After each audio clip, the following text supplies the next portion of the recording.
बिस्मिल्लाहिर्रहमानिर्रहीम। अस्सलाम वालेकुम। टारगेट 7 के साथ मैं हूं एतजाज़ नकी और मेरे साथ मौजूद हैं सज्जाद तरीन साहब।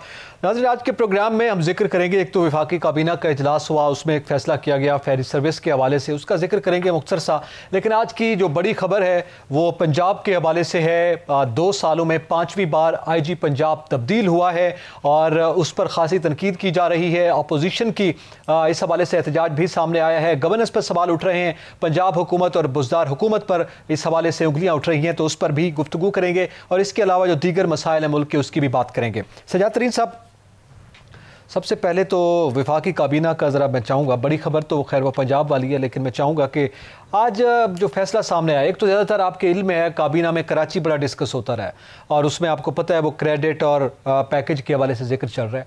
लेकिन जो फैसला हुआ है वो ये हुआ है कि फेरी सर्विस का आगाज़ किया जाएगा पाकिस्तान से बाकायदा ज़ियारात के लिए। तो ये एक अच्छा इकदाम है, इसको सराहा भी जा रहा है। आप क्या समझते हैं, इस किस्म के फैसले होने चाहिए? मैं समझता हूँ ये बहुत अच्छा फ़ैसला है और इससे ज़ाहिरीन को बहुत सहूलतें मिलेंगी और उनकी बहुत सारी जो मुश्किलात हैं वो कम होंगी। फिर जो जहाज़ का सफ़र है वो बड़ा महंगा है, जहाज़ का टिकट बहुत महंगा है। ये यकीनन ये जो सर्विस होगी इसमें जो टिकट है वो भी सस्ता होगा और दीगर भी लोगों को बहुत सहूलियात इसमें जो है मिल सकती हैं। और वो लोग जो बसों पे जाते थे और आपको पता है दहशतगर्दी के वाक़यात भी बहुत ज़्यादा होते रहे, वो मेरे ख़्याल उनसे भी सूरत हाल जो है ना बच जाएगी और लोग महफूज रहेंगे।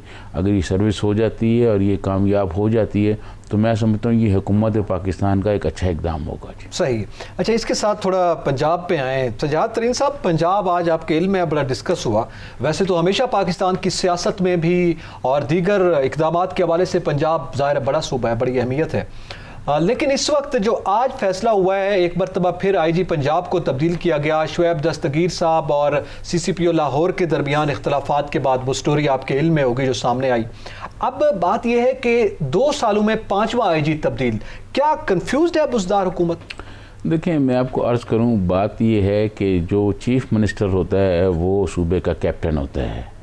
चीफ़ मिनिस्टर बहुत कमज़ोर आदमी है और दर हकीकत फ्रंट पे जो है वो हमें चीफ़ मिनिस्टर नज़र आ रहा है उस्मान बुज़दार, लेकिन पूरे सूबे को चौधरी परवेज़ इलाही चला रहा है।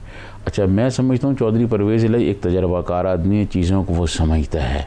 कुछ जो डिस्ट्रिक्ट हैं वो तो बिल्कुल उनके हवाले कर दिए गए हैं, जैसे डिस्ट्रिक्ट भावलपुर है, वो आपको पता है कि तारक बशीर चीमा के हवाले है। वो अपनी मर्ज़ी से पुलिस अफसरान, पटवारी, teacher, school teacher, doctor, staff वो अपनी मर्ज़ी से लगवाता है वहाँ।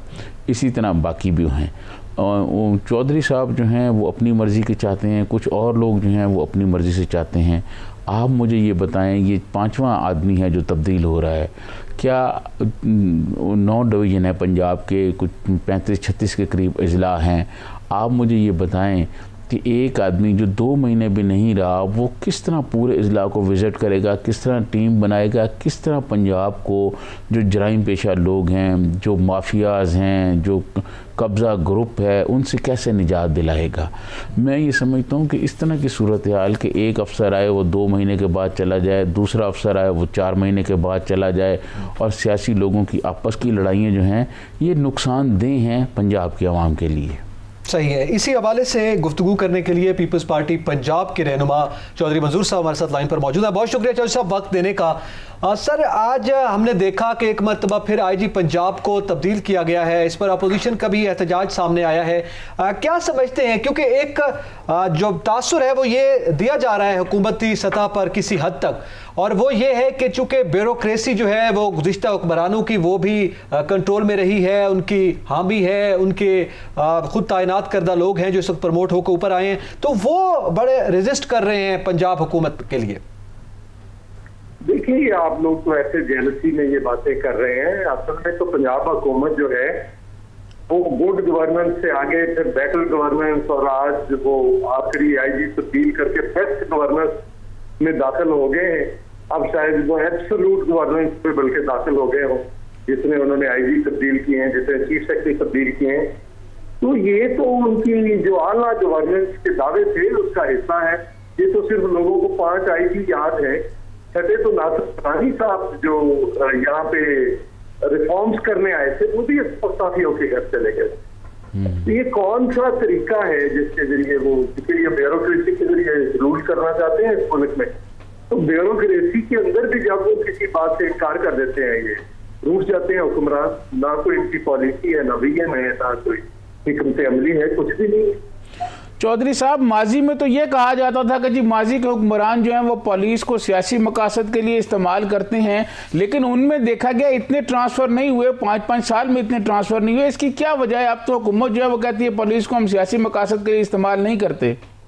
हमारे तो आईजी की ट्रांसफर के ऊपर पूरा तमाशा हुआ था।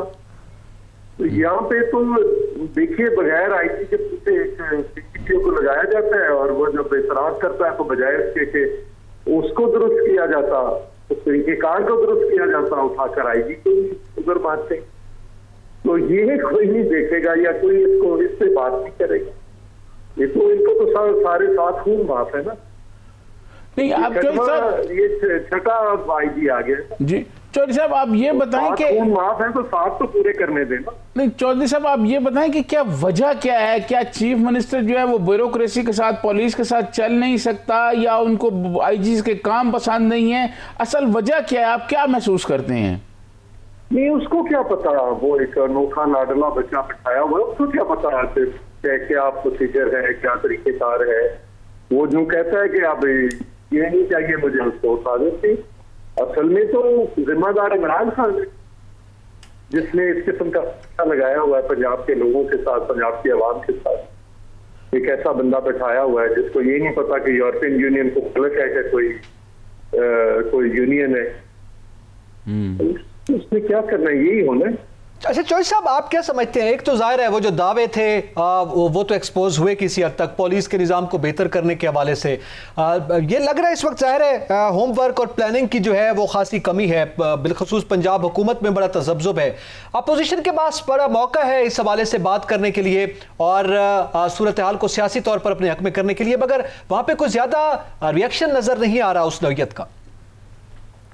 इसका रिएक्शन नजर आए, जो बात पूछ रहे हैं हम कर रहे हैं, लेकिन ये तो नहीं हो सकता कि सिर्फ सारे काम छोड़ के आईजी की ट्रांसफर को लेकर बैठे। ये तो है, यहाँ पे फेडरल गवर्नमेंट के अंदर देख लें कितनी ट्रांसफर हुई हैं, सारा काबीना का देख लें कितनी है, क्या क्या हुआ है, सारा एक पैटर्न है उनका। उन्हें कोई भी पसंद नहीं अपने अलावा, हर किसी को तब्दील कर रहे हैं, क्योंकि एक्चुअली उन्हें काम करना कोई नहीं आता, वो दूसरों के अंदर कीड़े निकालते हैं। सही, बहुत शुक्रिया चौधरी मंजूर साहब, आपने कीमती वक्त दिया और हमसे गुफ्तगू की।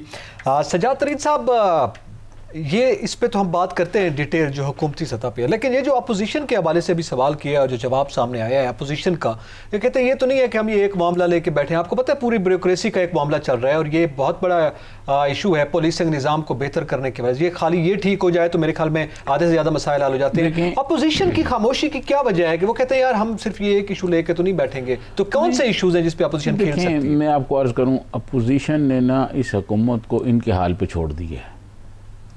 वो अपोजिशन उस तरह कर ही नहीं रहे जिस तरह की अपोजिशन होनी चाहिए थी, और वो बस अब एक सिर्फ बयान स्टेटमेंट जारी कर देते हैं, उसके बाद और कुछ नहीं होता। देखें, मैं आपको अर्ज़ करूं, बात ये है कि ये बार बार आईजी जो है जब तब्दील होते हैं, नीचे नए 2 महीने के लिए नया बंदा आ जाता है, वो नीचे पूरे पंजाब में जो आप अपने अफसरान हैं वो उनसे ना कोई कोऑर्डिनेशन हो सकती है, ना कोई राब्ते हो सकते हैं। पुलिस जो है वो पंजाब में और ख़ास तौर पर जनूबी पंजाब में जुल्म और बर्बरियत के उसने वहाँ पर बाज़ार गर्म किए हुए हैं। डेरा गाजी खान में चंद हफ्ते पहले एक सरकारी मुलाजम को गिरफ़्तार किया गया और उसके बाद उसको तशद्दुद करके मार दिया गया। उल्टा डीपीओ ने इतना, डेरा गाजी खान के डीपीओ ने इतना उन पर प्रेशर डाला कि वो फैमिली डेरा गाजी खान छोड़ के कोट अद्दू आ गई है। इस हवाले से पूरी डिटेल जो है वो कल फैमिली पूरी आई हुई थी और पूरी उन्होंने मुझे सूरत हाल सुनाई। बहुत मुश्किल से वो उनकी एफआईआर दर्ज हुई और उसके बाद अब उन पर प्रेशर डाला जा रहा है कि जी वो सुलह करें। प्राइम मिनिस्टर इमरान खान जब वो प्राइम मिनिस्टर नहीं थे तो ये खड़े होकर कंटेनर पे जब वो तकरीरें किया करते थे तो वो आईजी अब्बास खान की एक रिपोर्ट का हवाला देते थे जो उन्होंने हाई कोर्ट लाहौर में जमा कराई। अब्बास खान जो हैं वो जनरल नसीरुल्लाह बाबर जब वज़ीर दाखिला थे तो उनके साथ रहे हैं। वो एक बहुत अच्छे आदमी थे अब्बास खान। उन्होंने एक रिपोर्ट जमा कराई और prime minister Imran Khan Punjab police की उस रिपोर्ट के हवाले से बड़ी लंबी चौड़ी कहानियाँ सुनाते थे कि हम पुलिस का निज़ाम बेहतर बनाएंगे, थाने का निज़ाम बेहतर बनाएंगे, FIR दर्ज करने का जो तरीक़ाकार है उसे आसान बनाएंगे। आप यकीन मानें कि कोई चीज़ तब्दील नहीं हुई। पूरे का पूरा पंजाब जो है वो उसी तरह है जैसे पुराना। बल्कि मैं समझता हूँ लोग ये कहते हैं कि पुराना पाकिस्तान में तो कोई ना कोई सुनता था। मुश्ताक सुखेरा साहब जो थे वो IG थे, वो लोगों से राब्ते में रहते थे, लोगों की बात सुनते थे। कहीं कोई नाइंसाफ़ी होती थी तो वो जाके लोगों से देखते थे, एक्शन लेते थे। यहाँ जो सूरत हाल है ये इन्होंने कहा है कि जी हम ये कर देंगे, हम वो कर देंगे। प्राइम मिनिस्टर इमरान खान ने पुलिस में बेहतरी लाने के लिए, पुलिस इस्लाहत करने के लिए नासिर खान दुरानी को लेके आए। नासिर खान दुरानी आपको पता है IG KPK भी रहे हैं, इस्लामाबाद में भी रहे हैं वो SSP। तो बहुत अच्छे आदमी थे, बहुत कॉम्पिटेंट अफसर थे। वो आए, उन्होंने कुछ माह वो रहे और उनके बाद वो इनसे नहीं बन सकी और वो इस्तीफ़ा दे के चले गए। इसी तरह और अगर सबकी मैं बात करूं तो वो सारे इसी तरह हैं।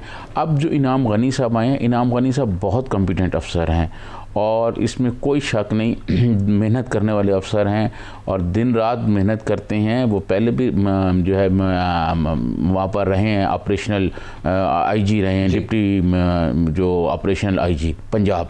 उसके बाद फिर वो साउथ पंजाब में चले गए, तो DIG पंजाब रहे ऑपरेशनल जो। उसके बाद वो साउथ पंजाब में चले गए एडिशनल IG। तो उन्होंने वहाँ बहुत काम किया। मैं समझता हूँ कि इनाम गनी साहब एक बहुत कॉम्पिटेंट अफसर हैं, वो उनको IG पंजाब बना दिया। उम्मीद की जा सकती है कि सूरत हाल बेहतर होगी, लेकिन बेहतर कैसे होगी?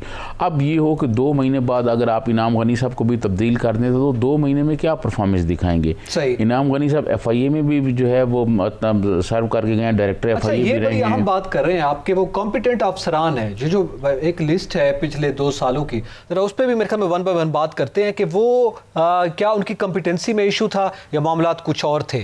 जाहिर है उस बुनियाद पर आज ये फैसला सामने आ रहा है ना, बार बार इसी नौयत का फैसला रिपीट हो रहा है। इस पर बात करते हैं। नाज़रीन यहाँ पे वक्त तो एक ब्रेक का, हमारे साथ रहिएगा।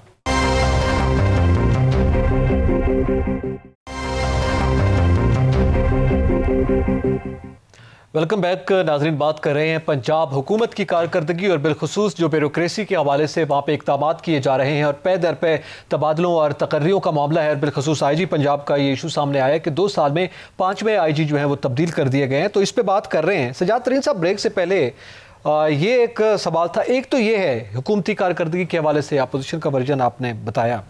मेरा सवाल ये है कि ये पहले भी कभी ऐसा तारीख में हुआ या होता रहा कि हम कहते हैं सियासी मुदाखलत रहती है कि CCPO और IG के दरमियान में इख्तलाफात हैं, IG CCPO को तब्दील करना चाहता है मगर CCPO वहीं बरकरार रहते हैं और IG को तब्दील कर दिया जाता है? आप इससे अंदाज़ा कर सकते हैं कि पुलिस में कितनी बड़ी ग्रुपिंग हो गई है इस 2 साल के दौरान। इससे पहले IG तब्दील होते रहे हैं, लेकिन ऐसा नहीं होता था कि इस तरह तब्दील होते रहे हों। मैं समझता हूँ कि इतनी तेज़ी से ये तब्दील करने के जो नुकसानात मैंने आपको बताए हैं वो हैं। अब हम उम्मीद की जा सकती है, हमें आगे बढ़ना है।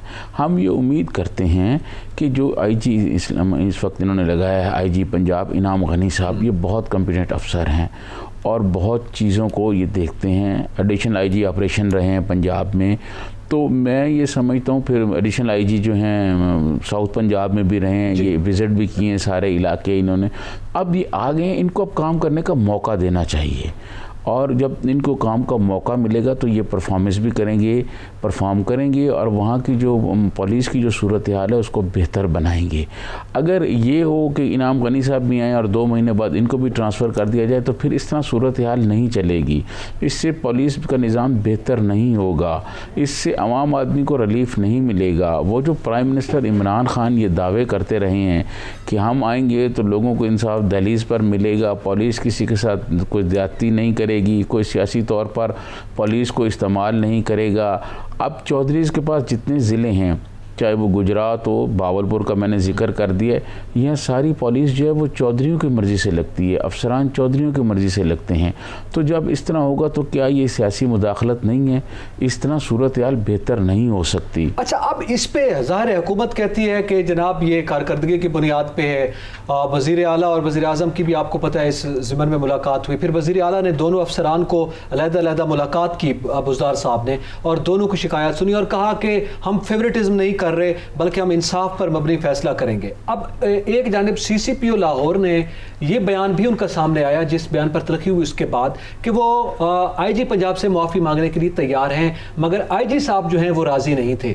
तो इस बुनियाद पर यह फैसला सामने आया है। तो चूंकि मैं इसलिए इसको हम आज डिस्कस भी इसलिए कर रहे हैं कि ये जो मामला सामने आया CCPO वर्सेस IG का, पहले जो IG तब्दील होते रहे उसकी वजूहात कुछ और थी, मगर ये अपनी नौयत का मुनफरिद फैसला है। देखिए, मैं आपको बताऊं, बहुत सारी चीज़ें हमें बज़ाहिर सामने नज़र आ रही होती हैं, लेकिन पसे पर्दा और कहानियाँ होती हैं। देखिए, बात ये है कि ये PTI के लोगों में ग्रुपिंग है पंजाब में, और उस ग्रुपिंग की बहुत सारे लोग ऐसे हैं, आप यकीन माने कि मुझे PTI की अभी भी मिनिस्टर हैं पंजाब में, चंद रोज़ पहले मेरी उनसे मुलाकात हुई तो उन्होंने कहा कि जिस दिन उस्मान बुज़दार को अनाउंस किया गया कि ये चीफ मिनिस्टर के कैंडिडेट हैं, मुझे उस दिन मेरा इनसे तारफ़ हुआ। अच्छा, मुझे पता ही नहीं था कि ये उस्मान बुज़दार कौन है। अभी भी वो उस्मान बुज़दार साहब की काबीना में वो साहब मिनिस्टर हैं, इस वक्त आज भी मिनिस्टर हैं वो। तो वहाँ ग्रुपिंग बहुत ज़्यादा है, उसी ग्रुपिंग की वजह से ब्यूरोक्रेसी में भी बेचैनी है, पुलिस में भी बेचैनी है, और वो जो ग्रुपिंग है वो असरअंदाज हो रही है सारे शोबों में। प्राइम मिनिस्टर इमरान खान ये कहते रहें, पता नहीं उनके पास जो आँखें शायद हमारे पास नहीं हैं, कि चीफ मिनिस्टर पंजाब जो हैं वो वसीम अकरम प्लस हैं, उनकी कारकर्दगी बहुत अच्छी है। आप यकीन माने कि अगर आपने मुकाबला करना था मियाँ शहबाज शरीफ का, तो फिर आपको उसी किस्म का कोई मुतहर्रक आदमी लगाना चाहिए था। मियाँ शहबाज शरीफ से आप 101 इख्तलाफ कर सकते हैं, 101 उनकी पॉलिसियों पर आप तनकीद कर सकते हैं, उनकी पॉलिसियाँ ठीक नहीं, लेकिन वो मुतहर्रिक चीफ मिनिस्टर थे। मैं ये समझता हूँ कि उनका मुकाबला करने के लिए ऐसी बात नहीं है कि PTI के पास अपने लोग नहीं थे, अपने लोग थे, लेकिन बदकिस्मती ये है कि पंजाब में ये देखा गया है कि कोई भी जो प्राइम मिनिस्टर बनता है वो या तो मियाँ नवाज शरीफ थे तो उन्होंने अपने भाइयों को लगाया हुआ था, या इससे पहले अगर माजी में आप हुक्मरानों को देखें तो उन्होंने कमज़ोर जो है वो चीफ मिनिस्टर लगाया है। क्योंकि एक आम हमारे जो सियासी मैदान है, जो सियासी सूरत हाल है, उसमें एक तासुर ये है कि अगर चीफ मिनिस्टर पंजाब ताकतवर आदमी लगा दिया जाए तो वो फिर प्राइम मिनिस्टर के लिए मुश्किलात पैदा कर सकता है। यही वो एक वहम आप इसको कह लें कि यही एक वजह कह लें जिसकी वजह से जो है पंजाब में कोई ताकतवर आदमी नहीं लगाया जा रहा। मियाँ नवाज शरीफ को एक दफ़ा अपने भाई के अलावा किसी को लगाना पड़ गया तो उन्होंने गुलाम हैदर वाइन साहब को लगा दिया था। तो ये इस तरह जो सूरत हाल है वो नहीं चल पाएगी। उसी डगर पे चल रहे हैं ना, मतलब सियासी तौर पर वही नफ्सियात मौजूद है, वही सारा कुछ कर रहे हैं। जब तक आप पुलिस अफसरान को आप फ्री हैंड नहीं देंगे काम करने का, और आप उनसे परफॉर्मेंस नहीं मांगेंगे, उनसे नहीं पूछेंगे। बात यह है कि अगर आप सूबे का जो चीफ है पुलिस का, उसको पुलिस चीफ को या पंजाब को हर 2 महीने के बाद तब्दील कर देंगे तो क्या परफॉर्मेंस नीचे होगी। अच्छा, इस वक्त ये जो अभी आपने कहा, सॉरी टू कट यू, सवाल ये है कि इस वक्त ये जो फैसले पुलिस के हवाले से, ये एक मिसाल के तौर पे, आपको पता है इससे पहले ब्यूरोक्रेसी में सेक्रेटरी, अभी आपने एक चौधरीज की बात की कि ज़ाहिर जो थाना कचहरी की सियासत है वो हमारे मेरे ख्याल में हर तबके में, हर जमात में मौजूद है, कोई जमात उसे मुबर्रा नहीं है बशमूल PTI। मगर सवाल ये है कि इस वक्त पाकिस्तान मुस्लिम लीग काफ पंजाब में इत्तेहादी है PTI की, मगर आपके इल्म में होगा कुछ दिन पहले ही ये बयान सामने आया था चौधरी परवेज़ इलाही साहब का कि वो असम्बली के अंदर तो इनके इत्तेहादी हैं मगर बाहर सबकी अपनी अपनी सियासत है। और जो सेक्रेटरी थे लास्ट टाइम पंजाब में, उनके हवाले से नाम मेरे जहन में इस वक्त नहीं है, शायद आपके जहन में होगा, तो उसमें ये फैक्टर मौजूद था कि चौधरी साहब और बुज़दार साहब की कंट्रोल की जंग बहरहाल प्रैक्टिकली मौजूद है। क्या इन फैसलों में भी वही सूरत हाल आपको नज़र आती है? देखें, मैं आपको अर्ज़ करूं, बात यह है कि बुज़दार साहब जो हैं उनको कोई एक्सपीरियंस नहीं है हुकूमत चलाने का। चौधरी परवेज़ इलाही जो हैं वो एक तजर्बाकार आदमी है, वो चीफ मिनिस्टर भी रहे हैं, उससे पहले स्पीकर भी रहे हैं, मियाँ शहबाज शरीफ के साथ भी रहे हैं, तो वो चीज़ों को समझते हैं। ब्यूरोक्रेसी में उनके रूट्स मौजूद हैं, उनका ताल्लुक़ मौजूद है, उनको पता है कि ब्यूरोक्रेसी से कैसे काम लिया जा सकता है।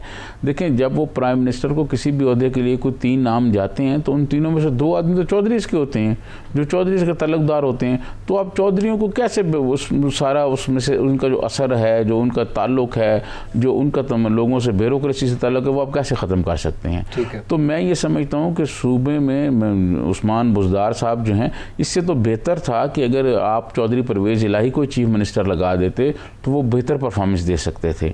लेकिन आपने वही जो मैंने आपको बताया, दस्तगीर साहब क्या तंग कर रहे थे, फिर वज़ीर आला को तंग कर रहे थे, क्या मामला क्या है? मैं ये समझता हूँ कि पुलिस के अंदर भी एक ग्रुपिंग है ना। अच्छा, पुलिस के अंदर भी मुख्तलिफ ग्रुपिंग है। जो आपने पूरा हवाला दिया कि एक मतहत अफसर कहता है जी मैं माफ़ी मांगने के लिए तैयार हूँ, और लाहौर उमर शेख साहब वो मौजूद हैं, और जनाब आईजी को ट्रांसफ़र कर दिया गया। इससे आप अंदाज़ा लगा लें कि वो उमर शेख साहब कितने ताकतवर आदमी हैं कि उन्होंने आईजी ट्रांसफ़र करा दिया है।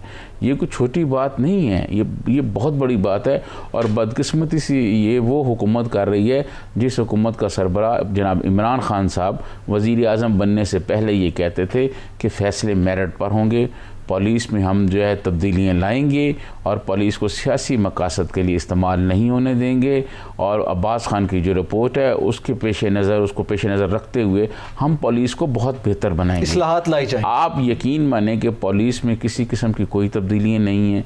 जो मैंने आपको डेरा गाजी खान का वाक़या सुनाया, अभी मुझे एक मंडी यजमान से एक मैसेज आया मेरे मोबाइल पे कि 2 दिन पहले मंडी यजमान के एक गांव 59 में, गांव नंबर 59 में एक आदमी है वकास अहमद, उसके घर चोरी हुई है। गरीब आदमी है, उसकी बीवी का जहेज़ चोरी हो गया है और उसका कोई 1.5 लाख रुपया पड़ा हुआ था, वो चोरी हो गया है।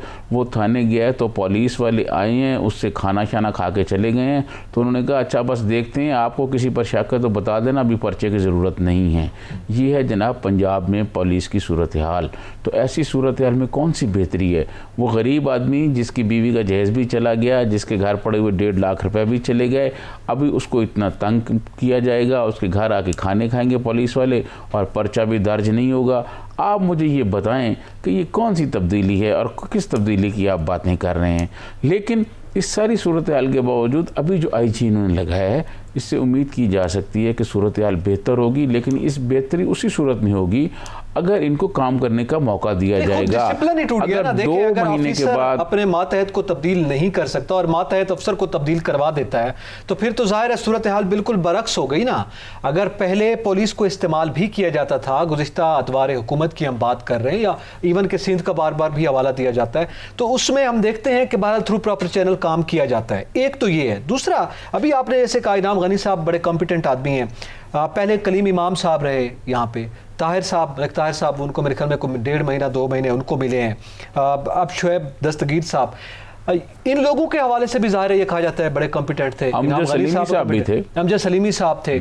तो ज़ाहिर है कॉम्पिटेंसी की बुनियाद पर तो ये तब्दीली नहीं हुई। अब इनाम गनी साहब एक ऐसे एनवायरनमेंट में आ रहे हैं जब CCPO लाहौर ने IG पंजाब के ख़िलाफ़ जब उनके इख्तलाफात हुए हैं तो IG साहब को तब्दील होना पड़ा है। अब वो CCPO लाहौर वहीं पर मौजूद हैं और इनाम गनी साहब एक कॉम्पिटेंट ऑफिसर के तौर पर वहाँ पर आ रहे हैं, तो क्या उनका और इनका रिलेशनशिप कैसा बन पाएगा, आप क्या देख रहे हैं? देखिए, मैं ये समझता हूँ कि इनाम गनी साहब जो हैं वो बहुत जांदीदा आदमी है, चीज़ों को देख के चलने वाले आदमी हैं और उनको ये पता है कि अपना अख्तियार कैसे इस्तेमाल करना है। वो चीज़ों को बहुत बेहतर तरीके से चलाएंगे। उम्मीद ये की जा सकती है अगर उसमें कुछ सियासी ग्रुपिंग ना हो जाए, उसमें कुछ सियासी मामलात ना हो जाएं, सियासी मुदाखलत ना आ जाए, तो उम्मीद अब ये की जा सकती है कि ये हुकूमत भी और चीफ मिनिस्टर पंजाब भी ये चाहेंगे कि ये काम करें ताकि अपोजिशन भी इन पर तनकीद ना करे, लोग भी तनकीद ना करें और लोगों को कोई रिलीफ मिले और इनको 1-2-3 साल जो टर्नओवर है इनको वहाँ काम करने देना चाहिए और इनकी परफॉर्मेंस देखनी चाहिए। क्योंकि पुलिस के बहुत सारे मसाइल हैं पंजाब में और थाना जो 62 लोग हैं पंजाब में वो आज भी पुलिस को अपने मकासद के लिए इस्तेमाल कर रहे हैं। उनसे लोगों की जान छुड़ानी बहुत ज़रूरी है। जो FIR का है एक तरीक़ाकार, वो इतनी मुश्किल है कि गरीब आदमी, जैसे अभी मैंने मंडी यजमान की आपको बात बताई कि बंदे के घर चोरी होगी और FIR दर्ज नहीं हुई, और पता नहीं दर्ज भी होगी कि नहीं होगी। तो ये जो FIR दर्ज करने का तरीक़ाकार है, इसमें बेहतरी लाने की ज़रूरत है, और पुलिस का नाजायज़ इस्तेमाल रोकने की ज़रूरत है। पुलिस का जो नाजायज़ इस्तेमाल है वो लोगों के लिए बड़े मसाइल पैदा कर रहा है। प्राइम मिनिस्टर इमरान खान तो यही ख्वाब बेचते रहे हैं ना कि पुलिस में बेहतरी लाएंगे, ब्यूरोक्रेसी को जो है मेरिट पर लगाएंगे, लेकिन कहीं कोई ब्यूरोक्रेसी मेरिट पे नहीं लग रही। और मैं एक आपको और बात बता दूं, मैं अभी जो आप थोड़ी देर पहले आपसे जिक्र कर रहा था, तो 2 दिन पहले मेरी एक सूबाई मिनिस्टर से जो बात हुई, PTI का आदमी है वो, और बहुत यानी ठीक तगड़ा आदमी है। उसने मुझे ये कहा कि जो उसने मुझे दास्तान सुनाई, ब्यूरोक्रेसी तब्दील, अफसरान की तब्दीली और अफसरान किस तरह लग रहे हैं, मतलब मैं वो ऑन एयर ये बात कह नहीं सकता। पंजाब की इतनी सूरत हाल ख़राब हो गई है कि किस तरह वहाँ अफसरान लग रहे हैं, और कौन लगा रहा है, और किसके हुक्म पे लग रहे हैं, और कौन आदमी क्या कुछ कर रहा है। तो प्राइम मिनिस्टर इमरान खान से मैं पिछले दिनों सुन रहा था एक इंटरव्यू, तो वो कहने लगे जी वो फ़लाँ जो केस था, वो शराब के परमिट वाला, लाइसेंस वाला, वो जी मैंने चेक कराया IB से, कि वो जी IB ने कहा है कि जी ठीक है, कोई ऐसा उस पर नहीं है। लेकिन प्राइम मिनिस्टर को ये भी चेक कराना चाहिए कि वो जो पंजाब में ब्यूरोक्रेसी में तब्दीलियाँ हो रही हैं, पंजाब में जो DPO लग रहे हैं, जो DCO लग रहे हैं, वो कौन लगवा रहा है, वो उसके पीछे क्या कहानी है, ये वो भी चेक कराएं और उस पर कोई एक्शन करें। ये पुलिस का IG तब्दील करने से मसाइल हल नहीं होंगे। मसाइल जो लोग पैदा कर रहे हैं, और जो लोग आज भी पुलिस को पंजाब में अपने मकासद के लिए इस्तेमाल करना चाहते हैं, उनके ख़िलाफ़ एक्शन ज़रूरी है। उनका जो असर पुलिस पर बना हुआ है वो ख़त्म करना ज़रूरी है। और उसमें बहुत सारे जो हैं वो PTI के लोग हैं। PTI के एक फेडरल मिनिस्टर ने अपनी मर्ज़ी से DPO लगवाया है जनूबी पंजाब में, और उससे वो जो कुछ करवा रहा है प्राइम मिनिस्टर को वो भी देखना चाहिए। सही है, इस पर थोड़ी सी मजीद भी बात करेंगे। इसके अलावा कराची का एक बड़ा अहम मामला है, आज आपके इल्म में काबीना में भी डिस्कस हुआ, वो जो पैकेज आया है उस पर क्रेडिट की बड़ी लेदे हो रही है, लेकिन कराची के हालात जो के तो हैं, इस पर जिक्र करेंगे। नाज़रीन, यहाँ पे वक्त तो एक ब्रेक का, हमारे साथ रहिएगा।